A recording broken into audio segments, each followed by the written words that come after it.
Ladies and gentlemen, welcome to the Dungeon Reviews. And I want to stress that I'm not going to go over like specific mechanics. If you want that, the Fat Boss guys are doing a tremendous job over there of going through like the individual mechanics of them. But I'm hoping some of you want to see this for the first time yourself, so I won't go into that detail. This is a review of what I think of this dungeon, and the dungeons are going to spend a lot of time in Legion. And the reason for that, of course, is if you don't like raiding and you don't like PvP, you're going to be doing the challenge modes as your next course or projection in order to reach your levels of gear that you desire. They're going to have an increasing Diablo-style system where the difficulty will increase and ramp up, which means there's a high likelihood that some of you will spend a lot of time in these dungeons.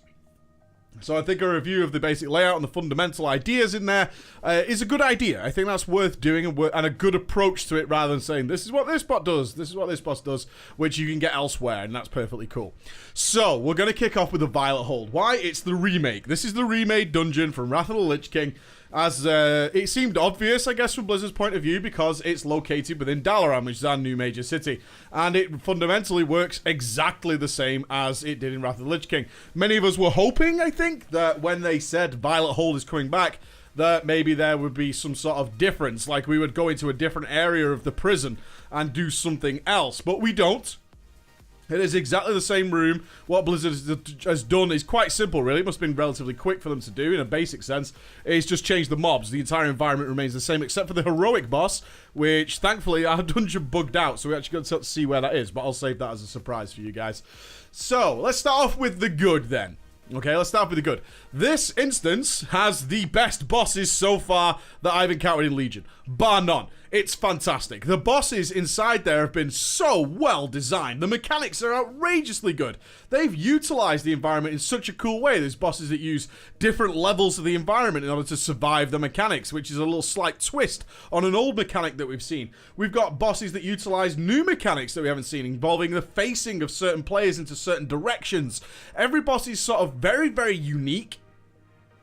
Draws from inspiration from elsewhere, but puts that little twist on it that's like, oh, I kind of get what's going on here. When you first see it, you're like, oh, I understand this. Oh, wait, no, I don't actually. I need to think about this a little bit, or maybe I need to observe what the other players are doing who've maybe done this dungeon before, and then I can adapt my role. But I wiped in Violet Hold more times than anywhere else.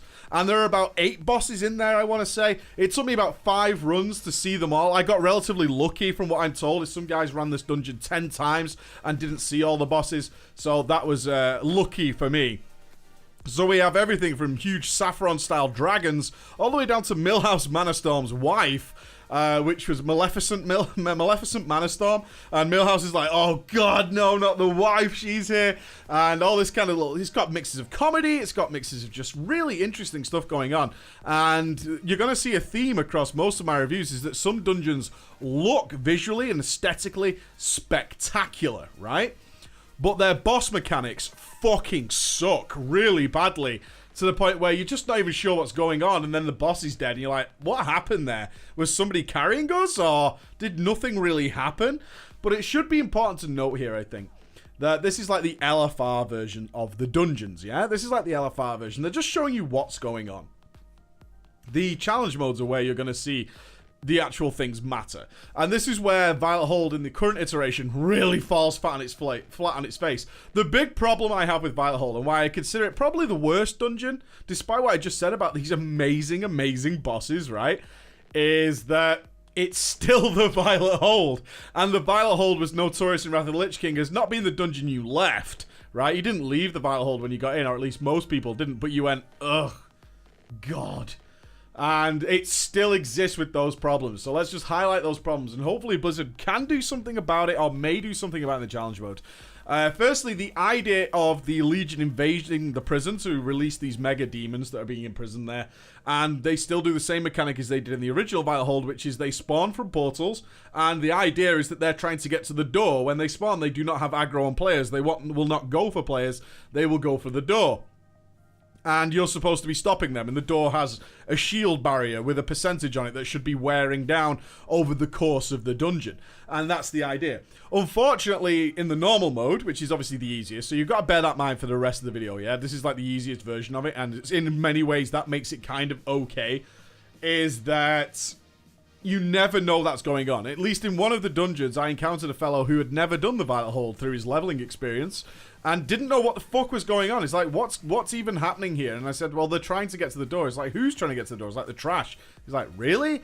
Are they really going to do that? And he was like, yeah, that's what's supposed to be happening. But they simply just die way too fast. And my main criticism of that is, one, the animation between them is hopefully something that doesn't happen in the challenge modes. So when you know what's going to happen, that the portal spawns instantaneously. Right now, what they have is a ridiculously long animation where you finish the portal and then the ball appears, which is then the opening of the next portal. It's about 5 to 10 seconds.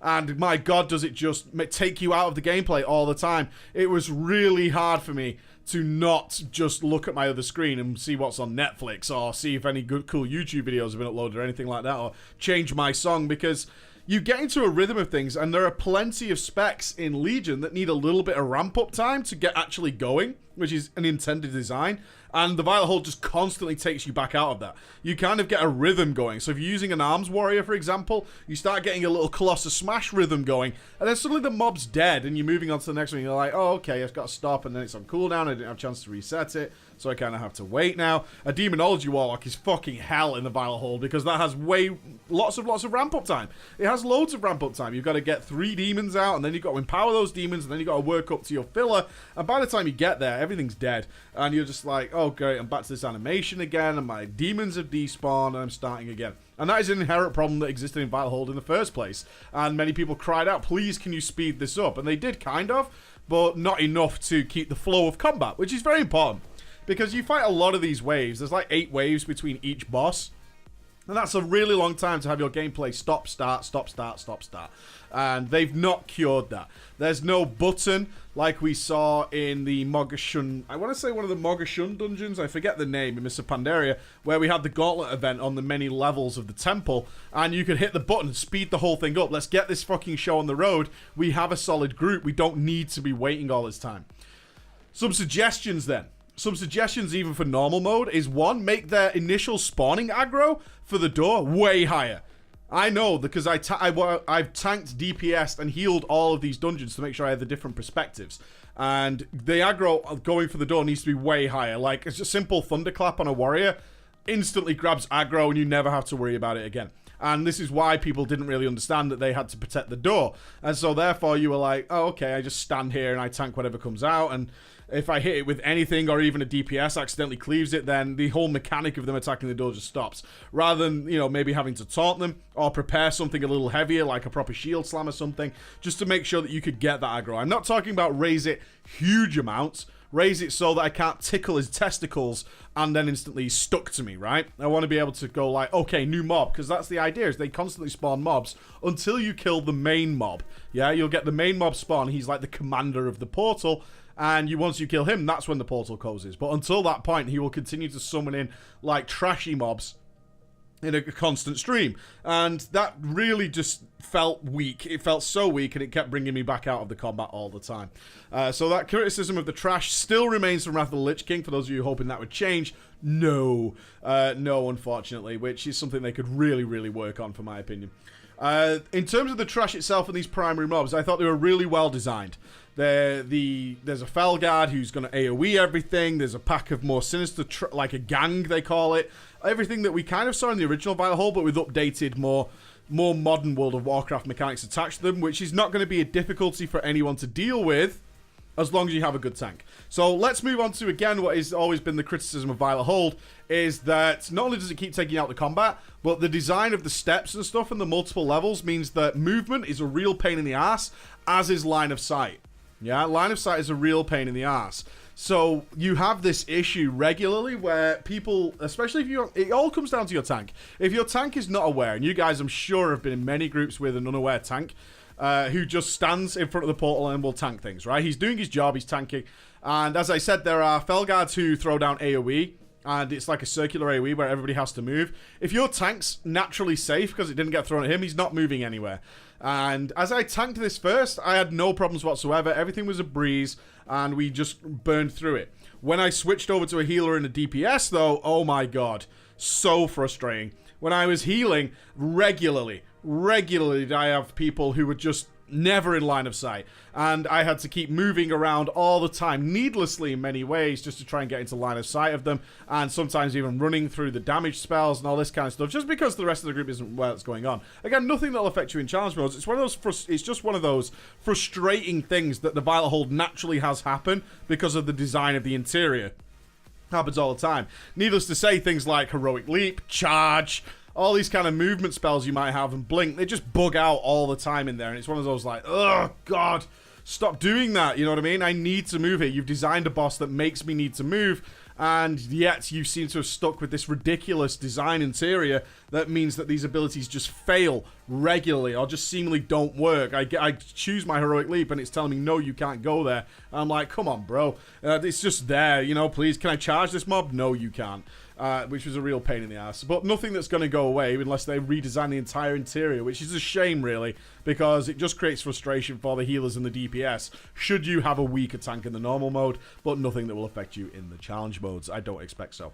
Overall, I say it was the worst dungeon, mainly because of those minor frustrations that just continue all the way through it. But it's the interior and stuff that's just annoying. I already felt that feeling of, ugh. When I was filming it for like the 4th time, I knew I was like, oh, this is such a drag.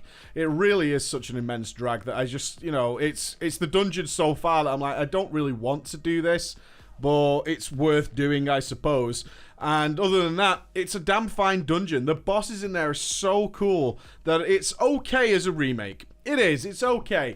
I think of my initial impressions of this before I did many of the dungeons, I was like, I really wish you hadn't made this, Blizz. Because these boss mechanics could transfer so well into the dungeons that look fabulous, but do not have mechanics like this.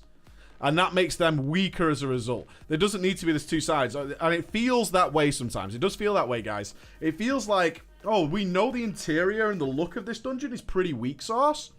So let's put in some really cool bosses. And it's like, well, yeah, but you're always giving with one hand and taking away with the other. And it does feel that. And you'll see that in the other Dungeons reviews that I do. Oh, when it comes to the challenge modes then, what do I expect to happen here? I expect there will be probably, hopefully some suggestions I can make is that in the challenge modes as it gets more difficult, certainly 2 portals at once. The mobs are far more regular in terms of their attempts to reach the boss. And what I hope they're aiming for, and this isn't something many of you will relate to, unfortunately, but it's the only time that I ever felt this feeling that I want to get from Violet Hold, is the initial feeling of doing the Black Morass Heroic, which is when you were doing it for the Karazanki and you were wearing appropriate gear, not when you could overgear it or the sort of nerfed version that you fight now. The Black Morass Heroic meant that you were always in danger of having to ignore some mobs because the next portal was already spawning and you had to make decisions on the fly. You really had to adapt. And when the message pops up of what's spawning, like it'll say the gang or it'll say a Felguard or whatever, you start implementing strategies amongst the group of how to deal with this. Okay, this is a really difficult mob. Maybe he puts MS on, a Mortal Strike, and it's really quite dangerous. We can't heal the tank through this, so we need some cooldowns to burn this, and you have to save them for that moment. But this is a pack where we can maybe CC. This is a pack where we need to spread. And the group should be, the design of this trash leading up to the bosses should certainly be implemented in such a way that the groups need a specific strategy per trash pack, and that they allow, that it's so complicated, and there is a difficulty level there where in the challenge modes that you're having to let some mobs get to the door and allow them through because you have other priorities. Certainly in terms of DPSing, you can't really tank more. It's better to let them go towards the portal in the learning and the progression phase of these challenge modes rather than try to just DPS everything. And I'm hoping that's the stage they're going for. If they do that, they'll hit the nail on the head with Violet Hold. They really will. They'll make it more interesting because this trash phase needs to be intense, otherwise it feels like a laborious chore. Yeah? If they don't make these mobs that are trying to escape and open the door feel like an intense and difficult part of the encounter, I mean, you want to be going into the next boss with trash still up. That's what you want, because that's where the difficulty of Violet Hold comes, and then you have that relaxing moment after the boss where you can sort of refresh and get ready again. That should be how it works, ultimately. If they hit that, they'll have a winner here. They really will have a winner. And they shouldn't be too difficult to do that. Let's just hope they actually hit that. For an opening dungeon, it will be it's slow, it's fucking boring. It is. It's unfortunate. The bosses are cool, but they're so few and far between the many, many, many trash waves that in your normal mode visits, you're just going to be like, oh, come on, Blizz. Can you fucking speed this shit up a little bit? I'm not a guy who hates the one-room environment. I don't mind that at all. I was not a guy who complained about the Trial of the Crusader being in an arena. I actually thought it fit quite well. And as a one-off, it's fine. It's cool to have that difference rather than going through a long, sprawling dungeon, that you're in an enclosed area and you get that sort of claustrophobic feel. I actually don't mind that at all. The design of the environment is the problem. It just doesn't work for many abilities, and it causes issues elsewhere, but hopefully those are issues you guys will never really have to face if you go into like the proper version with an organized group. And at that point, I think you'll start seeing some really cool opportunities. Hopefully, if Blizzard nails it. All right, the Vital Hold. Thumbs up from me. It wasn't too bad, actually. All right. Bye-bye, guys.